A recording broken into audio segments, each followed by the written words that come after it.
নবী করিম সাল্লাল্লাহু আলাইহি ওয়াসাল্লাম আল্লাহর তালাশে ওই হেরা গুহায় চলে যেতেন। এই জাল মানে নাউযুবিল্লাহ কখনো পথভ্রষ্ট না। এই জাল মানে নবী করিম সাল্লাল্লাহু আলাইহি ওয়াসাল্লাম মানুষ গায়রুল্লাহর পূজা করে, মানুষ সূর্যের পূজা করে, মানুষ চন্দ্রের পূজা করে, মানুষ আবু জাহেলের পূজা করে, মানুষ তারকার পূজা করে। সরওয়ারে কায়নাত আল্লাহকে পাওয়ার জন্য গারে হেরায় চলে যায়। ওয়াজাদাকা যাল্লান ফাহাদা। সেখানে আপনারা কাহিনীটা সবাই জানেন। হযরত জিবরিল আমিন আসলেন। আয়েশা, ইসলামের প্রাতিষ্ঠানিক ওয়াহির সূচনা হয়েছে ইকরা বিস্মি রাব্বিক। প্রথম ওয়াহি ইকরা বিস্মি রাব্বিক, প্রথম ওয়াহি পড়ুন নবী পড়ুন, ইকরা আপনি পড়ুন। কোন পড়া? সাইকেল কেমনে চালাবেন না, মশারি কেমনে বাঁধবেন না, এরপরে হাঁস কেমনে নাচে না, ট্রান্সজেন্ডার না, মানুষ মানুষ থেকে না। আমাদের প্রথম পড়া হবে আল্লাহর নামে। যেই পড়া আল্লাহ নয় সেই পড়া বাংলাদেশে চলবে না ইনশাআল্লাহ। কথাটা ভালো করে শুনেন। ইকরা বিস্মি রাব্বিক, ইসলামের ওহির সূচনা হয়েছে ইকরা বিস্মি রাব্বিক। নবী করিম সাল্লাল্লাহু আলাইহি ওয়াসাল্লাম, ও মুহাম্মদ, আল্লাহ নবীকে আমর করছেন, ও আমার হাবিব ইকরা আপনি পড়ুন। কোন পড়া? বিস্মি রাব্বিক, আপনার প্রভুর নামে। রবের পরিচয় কি? আল্লাহ রবের পরিচয় দিচ্ছেন আল্লাযী খালাক। হাবিব আপনিও দুনিয়াতে ছিলেন না, আপনার বাবাও ছিলেন না, আপনার দাদাও ছিলেন না। কিয়ামত পর্যন্ত আপনার যত উম্মত দুনিয়াতে আসবে কেউ দুনিয়াতে ছিল না, তাদের সবাইকে দুনিয়াতে সৃষ্টি করে পাঠিয়েছেন কে? আসতে বলেন, আসতে বলেন। তাদের সবাইকে দুনিয়াতে সৃষ্টি করে পাঠিয়েছেন কে? জোরে বলেন, তাদের সবাইকে দুনিয়াতে সৃষ্টি করে পাঠিয়েছেন কে? দেখেন এই আয়াতে একটা জিনিস খেয়াল করেন। ইসলামের সূচনা হয় না আকিমুস সালাহ দিয়ে, ইসলামের সূচনা হয় না আতুজ যাকাত দিয়ে, ইসলামের সূচনা হয় না ওয়ালিল্লাহি আলান নাস হিজ্জুল বাইতি মান ইসতাতা ইলাইহি সাবিলা দিয়ে, ইসলামের সূচনা হয় না ফাতাহাজ্জাত বিহি নাফিলাতাল লাক দিয়ে। ইসলামের সূচনা হয়েছে ইকরা বিস্মি রাব্বিক দিয়ে। বোঝা গেল ইসলাম কখনো পড়াশোনার প্রতি মানুষকে অনুৎসাহিত করে না। ইসলাম কখনো জ্ঞান বিজ্ঞানের পথে মানুষকে অনুৎসাহিত করে না, বাধা দেয় না। ইসলাম চায় তুমি পড়াশোনা করে যত আগাইবা ইসলাম তোমাকে তত উৎসাহিত করবে। কোন পড়া? আল্লাযী খালাক, যেই পড়া আল্লাহর সাথে সম্পর্ক ছিন্ন করে না, যেই পড়া আল্লাহর পথ থেকে বিচ্যুত করে না, যেই পড়া মানুষকে নাস্তিক মুরতাদ বানায় না, যেই পড়া জান্নাতের পথ থেকে বিচ্যুত করে না, ওই পড়া মুসলমানের পড়া। যেই পড়া ঈমান নষ্ট করে, যেই পড়া মুসলমানকে নাস্তিক বানায় মুরতাদ বানায়, ওই পড়া মুসলমানের পড়া হতে পারে না। ওই পড়া মুসলমানের পড়া হতে পারে। এরপর আল্লাহ বলেন, শোনো আমি যে তোমাদেরকে সৃষ্টি করেছি বড় শক্ত কোনো জিনিস দিয়ে, দামি কোনো জিনিস দিয়ে তোমাদেরকে সৃষ্টি করি নাই। খালাকাল ইনসানা মিন আলাক। আল্লাহ বলেন আমি তোমাদেরকে সৃষ্টি করেছি রক্তপিণ্ড থেকে। আজকে আমি সৃষ্টিতত্ত্ব নিয়ে আলোচনা করব না। সৃষ্টিতত্ত্ব নিয়ে আলোচনা করতে গেলে কোথাও আল্লাহ তিন শব্দ ব্যবহার করেছেন, কোথাও আল্লাহ তোরাক শব্দ ব্যবহার করেছেন, কোথাও আল্লাহ মা শব্দ ব্যবহার করেছেন, কোথাও আল্লাহ তোমার এই আলাক শব্দ ব্যবহার করেছেন, কোথাও আল্লাহ নুতফা শব্দ ব্যবহার করেছেন, কোথাও আল্লাহ বলেছেন সৃষ্টি করেছি মাটি দিয়ে, কোথাও আল্লাহ বলেছেন সৃষ্টি করেছি পানি দিয়ে, কোথাও আল্লাহ বলেছেন সৃষ্টি করেছি বীর্য দিয়ে, কোথাও আল্লাহ সৃষ্টি করে বলেছেন যে খালাকাল ইনসানা মিন আলাক। এখানে আল্লাহ বলেছেন তোমাদেরকে সৃষ্টি করেছি রক্তপিণ্ড দিয়ে। সবগুলো আয়াত ঠিক, এগুলা সৃষ্টির এক একটা প্রসেস। মানুষের সৃষ্টির সূচনা হয়েছে মাটি থেকে, মাটি থেকে বীর্য, বীর্য থেকে রক্তপিণ্ড, রক্তপিণ্ড থেকে গোশতের টুকরা, গোশতের পরে হাড্ডি হয়েছে, তারপর হাড্ডি আর গোশত একত্রিত হয়েছে। এইভাবে আল্লাহ প্রসেস করে করে করে করে মানুষকে তৈরি করেছেন। ফাতাবারাকাল্লাহু আহসানুল খালিকিন।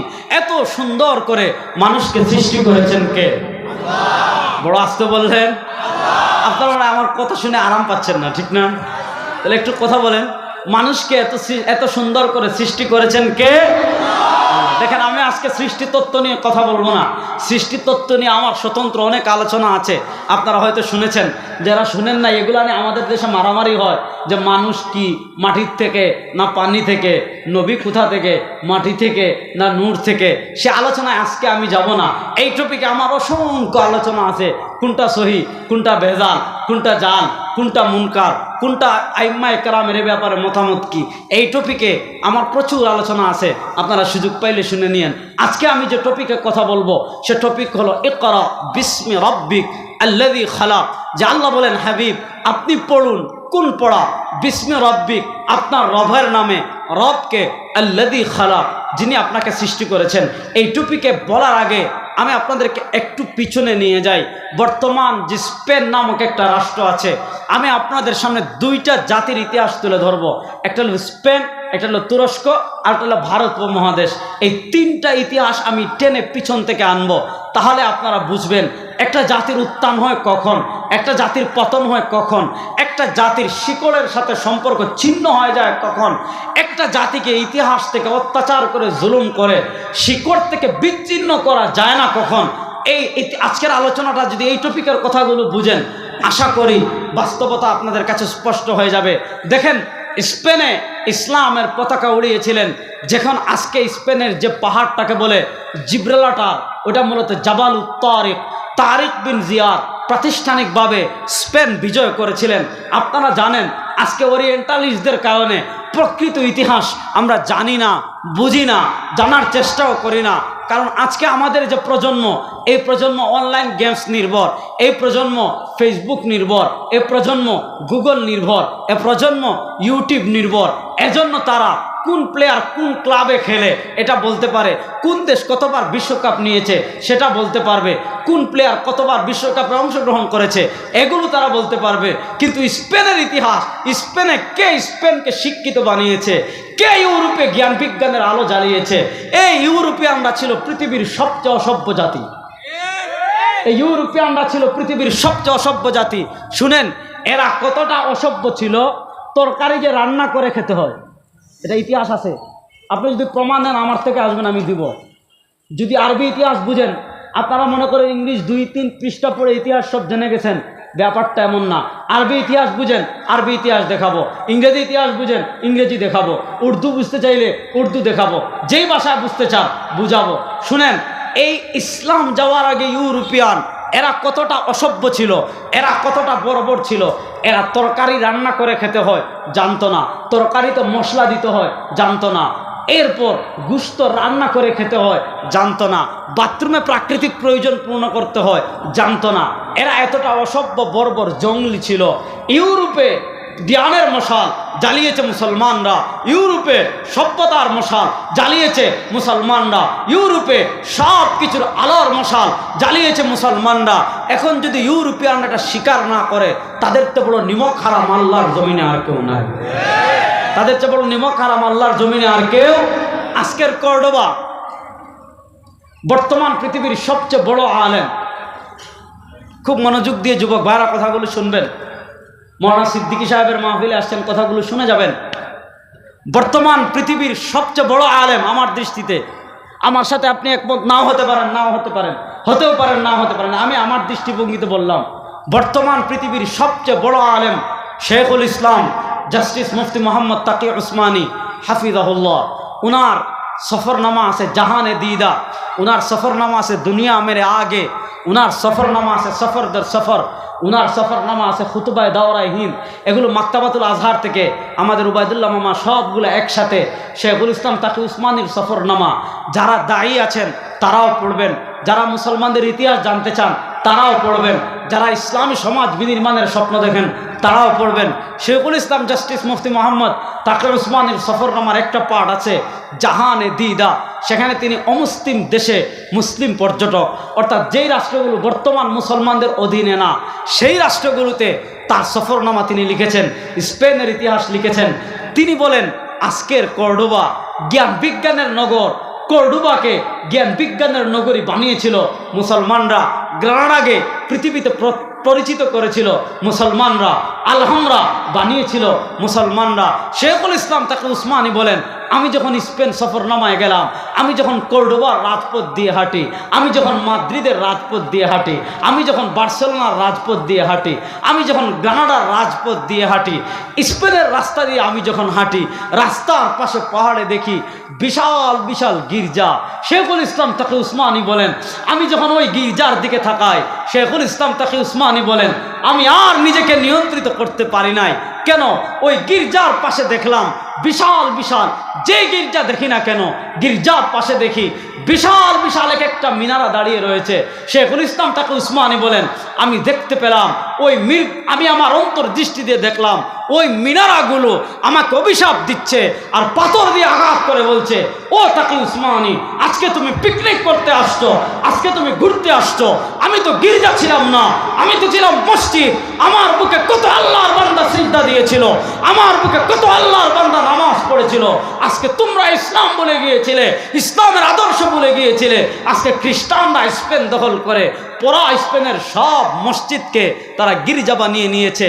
কর্ডোবার সেই বিখ্যাত জামে মসজিদ, যে জামে মসজিদ থেকে মুসলমানরা ইউরোপে জ্ঞান বিজ্ঞানের মশাল জ্বালিয়েছিল, আজকে সেই মসজিদকে তারা গির্জা বানিয়ে রেখেছে। আজকে আলহামরায় মুসলমানদের কোনো চিহ্ন নাই, তারা ধ্বংস করতে পারবে না। আমাদের স্থাপত্য শিল্পের অন্যতম নিদর্শন আলহামরা আজও দাঁড়িয়ে আছে। তো আমি আপনাদেরকে স্পেনের ইতিহাস এজন্য বললাম, স্পেনে মুসলমান ক্ষমতায় ছিল 800 বছর। কয়শো বছর? কথা বুঝতেছেন নি আমার? 800 বছর ছিল। কিন্তু দেখেন, রানী ইসাবেলার সাথে রানী ইসাবেলার কিছু গাদ্দার তৈরি করলো, ছলে বলে করা কৌশলে কানাডার পতন হলো। স্পেনে যে ইসলামের পতন হলো, স্পেনে ইসলামের পতনের সাথে সাথে সাথে সাথে টোটাল স্পেন থেকে, আগের ইতিহাস তো আরো কঠোর ছিল, আরো কঠিন ছিল, আরো হৃদয় বিদারক ছিল। এখন তো অনেক চেঞ্জ হয়েছে, অনেক পরিবর্তন হয়েছে। তারপরেও আজকে পুরো ইসলামে, স্পেনে ইসলাম বলতে কিছু নাই, বিজাতীয় সংস্কৃতিতে ভরপুর, মুসলমান কিচ্ছু নাই। তো প্রশ্ন হলো, যেই দেশে 800 বছর 700 বছর আমরা ক্ষমতায় ছিলাম, 800-700 বছর ক্ষমতায় থাকার পর এমন কি হয়ে গেল যে ক্ষমতা থেকে ইসলাম নামার সাথে সাথে পুরো স্পেন থেকে একবারে ইসলামের নাম নিশানা চিরতরে মুছে গেল, হারিয়ে গেল। এটা হলো স্পেনের ইতিহাস। এবারের বিপরীত আসেন, এখন চলে 2000 খ্রিস্টাব্দ, 2024। আপনি যদি আজ থেকে 400 বছর পিছিয়ে যান, যদি আপনি 1600 খ্রিস্টাব্দে যান, আপনি দেখতে পাবেন পর্তুগিজ একজন নাবিক ছিলেন, তার নাম ছিল বাস্কো দা গামা। নাবিক বাস্কো দা গামা, তিনি দক্ষিণ আফ্রিকার কেপটাউনের পাশে একটা জায়গা আছে, ওই জায়গা থেকে ভারতের যে নৌরুট রয়েছে ওটা আবিষ্কার করেছিলেন। কি আবিষ্কার করেছিলেন? যে কিভাবে ভারত উপমহাদেশ আসা যায়। ওখান থেকে তারা পর্তুগিজরা, স্প্যানিশরা, ইংরেজরা, আজকে ইংল্যান্ড, আমাদের বাংলাদেশের মানুষ ইংল্যান্ড গেলে নিজেকে ধনী মনে করে, লন্ডনের গ্রিন কার্ড পেলে নিজেকে ধনী মনে করে, নিজের লাইফকে তারা কি মনে করে? সফল মনে করে। ইউরোপিয়ানদের, ইংল্যান্ডের অধিবাসী লাল চামড়ার যেগুলো আছে, সাদা চামড়ার যেগুলো আছে, এদেরকে মনে করে তারা পৃথিবীর সবচেয়ে বড় সভ্য, তারা পৃথিবীর সবচেয়ে বড় ভদ্র, তাদেরকে পৃথিবীর সবচেয়ে তারা আধুনিক মনে করে। অথচ এদের বাপ ছিল ডাকাত, এদের দাদা ছিল ডাকাত। এরা আমাদের উপমহাদেশের সম্পদ চুরি করে, বাংলাদেশের সম্পদ চুরি করে, ভারতের সম্পদ চুরি করে, পাকিস্তানের সম্পদ চুরি করে তারা ধনী হয়েছে। এদের বাপ ছিল ডাকাত, এদের দাদা ছিল ডাকাত, এদের 14 গোষ্ঠী ডাকাত। এরা ডাকাতের বাচ্চা ডাকাত, গোলামের বাচ্চা গোলাম ছাড়া না কিছু না। কথাটা ভালো করে শুনেন। তারা ব্যবসার জন্য আসছে।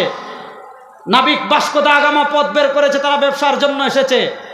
ছলে বলে কলে কৌশলে তারা যখন ব্যবসার জন্য এসে সৈন্য বাড়াচ্ছে, আমাদের মুঘল সাম্রাজ্যের যারা ছিল তারা তখন ইসলামের তাহজিব বাদ দিয়ে, ইসলামের তামাদ্দুন বাদ দিয়ে, দেশ রক্ষার চিন্তা বাদ দিয়ে, ইসলাম রক্ষার চিন্তা বাদ দিয়ে তারা ফাইজলামি কি করতেছে? কেউ বউয়ের নামে তাজমহল বানাচ্ছে। দেশ স্বাধীনতা ইংরেজ দিয়ে যাচ্ছে, খবর নাই। তারা কেউ তাজমহল বানাচ্ছে, কেউ ওটা বানাচ্ছে, কেউ ওটা বানাচ্ছে। এজন্য যারা সচেতন আছেন, আমি একটা কথা বলি, মৌলানা মুফাক্কির ইসলাম মৌলানা সৈয়দ আবুল হাসান নদভী রহমতুল্লাহ আলাইহির আল কিরাআতুর রাশিদায় একটা প্রবন্ধ আছে, আল মানারা তাতাকাল্লাম, কাকু আল মানারা তাতাকাল্লাম। এখন আমাদের বাংলাদেশ থেকে যারা যায়, রফিক ভাই ভালো করে শুনেন, যারা বাংলাদেশ থেকে যায় তারা দিল্লিতে গিয়ে কুতুব মিনার দেখে, টিকিট কেটে কি দেখে? কুতুব মিনার দেখে। মৌলানা সৈয়দ আবুল হাসান আলী নদভী রহমতুল্লাহ লিখেছেন, আল মেরা মানারা তাতাকাল্লাম, কুতুব মিনারের কথা বলে, যে সমস্ত মুসলমানরা টিকিট কেটে কুতুব মিনার যায়, তিনি বলেন কুতুব মিনারের যদি মুখ থাকতো তোমাকে বলতো, এ মুসলমান, ভারতের মালিক তোমরা ছিলা, ভারতের ক্ষমতায় তোমরা ছিলা, 700 বছর ভারত শাসন তোমরা করেছো, আজকে হিন্দুরা তোমাদের উপর ছড়ি পড়াচ্ছে, ক্ষমতা দেখাচ্ছে, তোমরা যদি নবীর দান্দার মুবারকের আদর্শ শহীদ করো, আদর্শ থেকে দূরে না সরতে, ভারতের ক্ষমতা থেকে তোমাদের পতন হতো না। আমরা শহীদ মিনার বানাচ্ছি, আমরা কুতুব মিনার বানাচ্ছি, আমরা তাজমহল বানাচ্ছি, আমরা এইটা বানাচ্ছি, হেরা অস্ত্র আনছে, সৈন্য আনছে, আস্তে আস্তে আস্তে আস্তে আস্তে আস্তে তারা গাদ্দার তৈরি করে ভারত উপমহাদেশের স্বাধীনতা পুরো দখল করে ক্ষমতা তারা নিয়ে নিয়েছে ইংরেজরা। আমি সংক্ষেপে ইতিহাস বলতেছি। শাহ ওয়ালিউল্লাহ মুহাদ্দিসে দেহলভির যুগ গেল, শাহ আব্দুল আজিজ মুহাদ্দিসে দেহলভি রহমতুল্লাহ আলাইহি ফতোয়া দিলেন, বাংলাদেশ, ভারত, পাকিস্তান 3 রাষ্ট্র দারুল হারব হয়ে গিয়েছে। যেহেতু দারুল হারব হয়ে গিয়েছে, সুতরাং কি করতে হবে? সব মানুষের উপর আজাদির লক্ষ্যার সংগ্রাম করা, জিহাদ করা, ব্রিটিশ বিরোধী আন্দোলন করা সব মানুষের উপর ফরজ হয়ে গিয়েছে। স্বাধীনতার যুদ্ধ শুরু হলো, জিহাদ শুরু হলো, বালাকুটে যুদ্ধ হলো। আপনারা জানেন থানা ভবনকে রশিদ আহমদ গাঙ্গুহি রহমতুল্লাহ আলাইহি, সাইদুত তায়েফা হাজি ইমদাদুল্লাহ মহাজির মক্কি রহমতুল্লাহ আলাইহিকে কেন্দ্র করে এখানে একটা স্টেট, ইসলামিক স্টেট প্রতিষ্ঠা হলো, ব্রিটিশের বিরুদ্ধে জিহাদ হলো। আমি ইতিহাস ধাপে ধাপে আসতেছি। ব্রিটিশরা ক্ষমতায় আসলো 175 থেকে 180 বছর, এই 3 রাষ্ট্রে তারা ক্ষমতায় ছিল। 15 বছর না, 20 বছর না, 30 বছর না, 40 বছর না, 175 থেকে 80 বছর ব্রিটিশরা এই উপমহাদেশের মালিক মুখতার ছিল। এখন যে আমরা বিদ্যুৎ, এই যে বিদ্যুৎ আমাদের উপমহাদেশে বিদ্যুৎ এনেছে ব্রিটিশরা, আমাদের দেশে যে রেল চলে এই রেল লাইন এনেছে ব্রিটিশরা, রেল সংযোগ দিয়েছে ব্রিটিশরা। এখনও যদি আপনি কুষ্টিয়ার দিকে যান, একটা ব্রিজ আছে হার্ডিং ব্রিজ, এটা কিন্তু ব্রিটিশের বানানো। অধিকাংশ রেল সেতু ব্রিটিশের বানানো, বড় বড় হাইওয়েগুলো ব্রিটিশের বানানো। আমি যেটা আপনাদেরকে বোঝাতে চাচ্ছি, ব্রিটিশরা এই 180-70-80 বছর কি পরিমাণ অবর্ণনীয় অত্যাচার করেছে আলেমদের উপর, কি পরিমাণ অবর্ণনীয় অত্যাচার করেছে। অত্যাচারের মাত্রা এগুলো ইতিহাসের নানা কিতাবে আছে। উলামা হিন্দকে শানদারে মাজি খুললে পাবেন, উলামা হিন্দ और उनका मुजाहिदाना कारनामा খুললে পাবেন, তারিখে দারুল দেওবন্দ খুললে পাবেন, তারিখে দাওয়াত ও আজিমত খুলে পাবেন, আকাবির দেওবন্দ কিয়াতে পাবেন, ইনসানিয়ত জিন্দা হয় মৌলানা মনজুর নোমানির আলিশান ছোট্ট কিতাব, বড় শানদার কিতাব খুললে পাবেন। সেদিকে আমি যাচ্ছি না, যেটা আমি আপনাদেরকে বোঝাতে চাচ্ছি 160-70 বছরের অত্যাচারের শুধু যদি একটা নমুনা দেখতে চান, দারুল দেওবন্দের প্রথম ছাত্র যিনি ছিলেন শেখুল মাহমুদ হাসান দেওবন্দি রাহিমাহুল্লাহ, তিনি তার ছাত্র শেখুল আরবি ওয়াল আজম শেখুল ইসলাম সৈয়দ হুসাইন আহমদ মাদানী রাহিমাহুল্লাহ, তাদের 2 জনকে মার্টার কারাগারে বন্দী করে রেখেছিল। কি অত্যাচার ব্রিটিশরা করেছিল, কি জুলুম ব্রিটিশরা করেছিল জানতে চান? মুসলিম সমাজ, বিশেষ করে মাদ্রাসার তালিবুল ইলম ভাইদেরকে বলি, আমাদের আকাবিরদেরকে চিনতে হবে। কেন? মুস্তাদরাকে হাকিম নিশাপুরে হাদিস এনেছেন, সরওয়ারে কায়নাত বলেছেন, আল বারাকা মা আকাবিরিকুম, আল্লাহ বরকত রেখেছেন তোমাদের আকাবিরদের সাথে। সুতরাং আল বারাকা মা আকাবিরিকুম, এই শব্দে হাদিস এসেছে আল বারাকা, আল্লাহ বরকত রেখেছেন মা আকাবিরিকুম, তোমাদের আকাবিরদের সাথে। এই জন্য আমাদের এই 2 আকাবিরদের লেখা বই যদি আপনি আসিরান মাল্টার কারাগারের দ্বীপের অত্যাচারের কাহিনী পড়েন, আপনি অবাক হয়ে যাবেন। আজকে আপনি টুপি পড়ছেন, আজকে আপনি পাঞ্জাবি পড়ছেন, আজকে আপনি খতিবুল উম্মার মাদ্রাসায় ওয়াজ শোনার জন্য আসছেন। প্রশ্ন হলো, ব্রিটিশের 180 বছর পাড়ি দিয়ে কেমনে টুপি আপনার কাছে আসলো, কেমনে পাঞ্জাবি আপনার কাছে আসলো, কেমনে দিন আপনার কাছে আসলো?